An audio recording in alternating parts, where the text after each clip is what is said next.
তাদের ইতিহাস বড় লম্বা। আমরা গণতন্ত্রকে পুনরুদ্ধার করার জন্য কেয়ারটেকার সরকারের আন্দোলন করেছিলাম, মনে আছে আপনাদের? কেয়ারটেকার মানে নিরপেক্ষ সরকার, তারা ঠিকভাবে ভোট করবে, নিরপেক্ষভাবে যে নির্বাচিত হবে তাকেই ক্ষমতায় বসানো হবে, সময় আসবে আবার নেমে যাবে। এটাকে ঠিক উদাহরণ দেওয়া যায়, একটা 3-4 তলা বিল্ডিং, তার ছাদে ওঠার জন্য একটা সিঁড়ি থাকে, ঠিক কিনা বলো? এই সিঁড়িটার নাম হবে গণতন্ত্র, কেয়ারটেকার। সিঁড়িটার নাম কি? কেয়ারটেকার।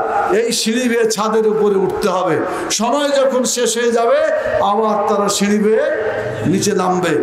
কিন্তু পতিত স্বৈরাচার আওয়ামী লীগ সেদিনকে কেয়ারটেকার সরকারকে চিরদিনের জন্য ধ্বংস করার জন্য, বাংলাদেশের সংবিধানে অন্তর্ভুক্ত ছিল যে কেয়ারটেকার, সেই কেয়ারটেকারকে বাতিল করে দিল, ঠিক কিনা বলেন? এখন বলেন, সিঁড়ি যদি থাকে তো উঠা যায়, উঠাতে গেছেই, কিন্তু যদি আপনি ভেঙে ফেলেন নামার কোন উপায় আছে? বলেন কিভাবে নামবে? নামবে কিভাবে? নামার কোনো সুযোগ নাই। যদি নামতে চায় তাহলে ওই উপর থেকে লাফ দিতে হবে, হয় মরতে হবে না ন্যাংলা হয়ে যাবে, ঠিক কিনা বলে? সেই কাজটাই তারা করলো, মনে করলো ক্ষমতায় যখন উঠেছি ক্ষমতা থেকে আর আমরা যাব না, ঠিক কিনা বলে? 2014 সালে নির্বাচন করলো, আপনার মনে আছে 153 জন জাতীয় সংসদ সদস্য বিনা ভোটে নির্বাচিত হলো।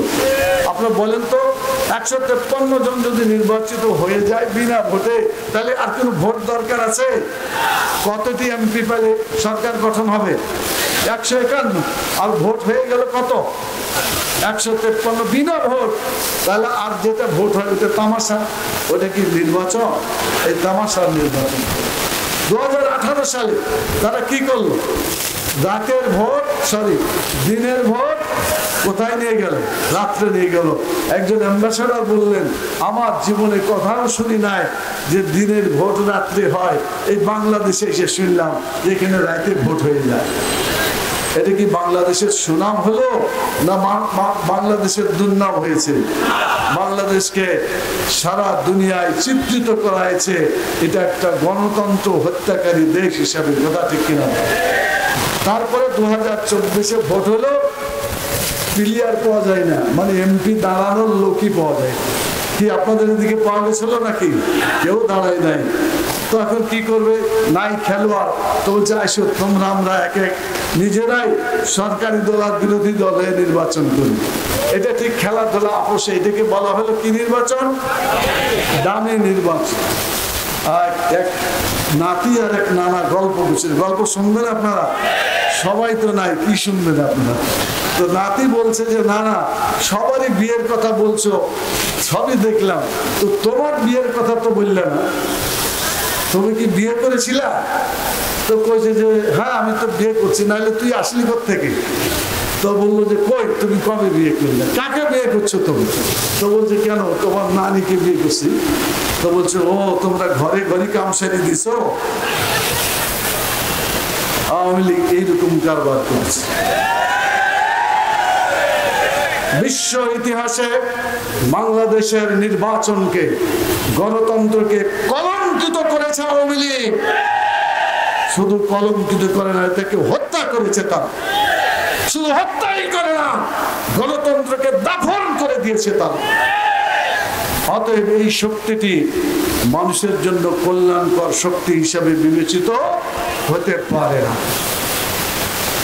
প্রিয় ভাইরা, আমি যে কথা বলছিলাম, এই দেশকে আমরা মানব রচিত মতবাদ দিয়ে চলতে দেব না। রাজি আছেন আপনারা?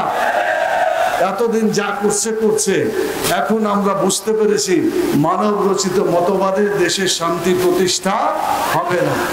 আমাদের বর্তমান সরকার এসেছে একটা ফসল, গণ অভ্যুত্থানের ফসল। সেই ফসলে তার একটা সরকার নির্বাচিত করেছে। উপদেষ্টা পরিষদ যে সরকার গঠিত, কেন্দ্রীয় উপদেষ্টা যিনি আছেন ডক্টর ইউনূস সাহেবের নেতৃত্বে, এটা চিরদিন থাকার জন্য সরকার নয়। এটাকে অন্তর্বর্তীকালীন সরকার, তাদের একটাই কাজ নির্বাচন করে দাও। কি বুঝতে পারছেন কথা? নির্বাচন করে চলে যাবে। কিন্তু নির্বাচন তো করার জন্য একটা পরিবেশ দরকার আছে না? নাই। আওয়ামী লীগ 17 বছর ধরে বাংলাদেশের লোক নিয়োগ করেছে, দলীয় লোক, কথা ঠিক কিনা বলেন? পুলিশে, আর্মিতে, বিজিবিতে, র্যাব, বিচারের ক্ষেত্রে, শিক্ষকতার ক্ষেত্রে, মানে বাংলাদেশের যত পদ ছিল 17 বছর ধরে তাদের দলের লোককে নিয়োগ দিয়েছিল, কথা ঠিক কিনা বলেন? বিরোধী দলের কোন লোককে বাংলাদেশ জামাত ইসলামী, ইসলামী ছাত্র শিবিরের মতো চরিত্রবান লোকেরাও সেখানে পরীক্ষা দিয়েছিল, পরীক্ষায় পাশ করেছিল, রিটেনে পাশ করেছে, ভাইভাতে পাশ করেছে। কিন্তু এই জালেম সরকার পুলিশকে বলেছে, তোমরা পুলিশের ভেরিফিকেশন যে রিপোর্ট দিবা সেখানে বলে দিবে এরা সব জঙ্গি, এরা চাকরি পাওয়ার যোগ্য নয়। যার ফলে গোটা বাংলাদেশের টেকনাফ থেকে তেঁতুলিয়া পর্যন্ত যে অফিসার তারা নিয়োগ করেছে, এই সকল চাকরিতে তাদের দলীয় লোক নিয়োগ করেছে, কথা ঠিক কিনা বলেন? এমনকি শিক্ষকতা পেশায় যারা ছিলেন তাদেরকে নির্বাচনের দিন প্রিজাইডিং অফিসার হিসাবে, পুলিং অফিসার হিসাবে গেছে, বলছে যে ভোট যদি 5%, 2% হয়, কোনো ভোট যদি নাও পড়ে তাও 41% রিপোর্ট তোমাদেরকে লিখে দিতে হবে, বলেছে না বলে নাই? বলে। তাহলে শিক্ষকদেরকে মিথ্যা রিপোর্ট দিতে বাধ্য করেছিল। এরকম একটা জালেম সরকার যেভাবে করেছে, এই সরকারের লোকজন রেখে ভোট করলে কি ভোট ঠিক হবে? এ ভোট কি আসলে ভোট হবে? এটা ভোট হবে না। এই জন্য এগুলাকে সরাই দিতে হবে, ঠিক কিনা বলেন? পচা লোকগুলাকে সরাই দিতে হবে। এক জায়গা থেকে আর এক জায়গা দিলে কি হবে? আচ্ছা বলেন, একটা জায়গায় ওদের অফিসার আছে, ওখানে পচিয়া জায়গাটা নষ্ট করে দিয়েছে, ওই টেকনাফে দেন আর ওই দিকে চাঁপাইনবাবগঞ্জে দেন, যেখানে দিবেন ওই পচা লোকটা ওখানে গেলে আবার পচিয়ে দিবে, কথা ঠিক কিনা বলেন?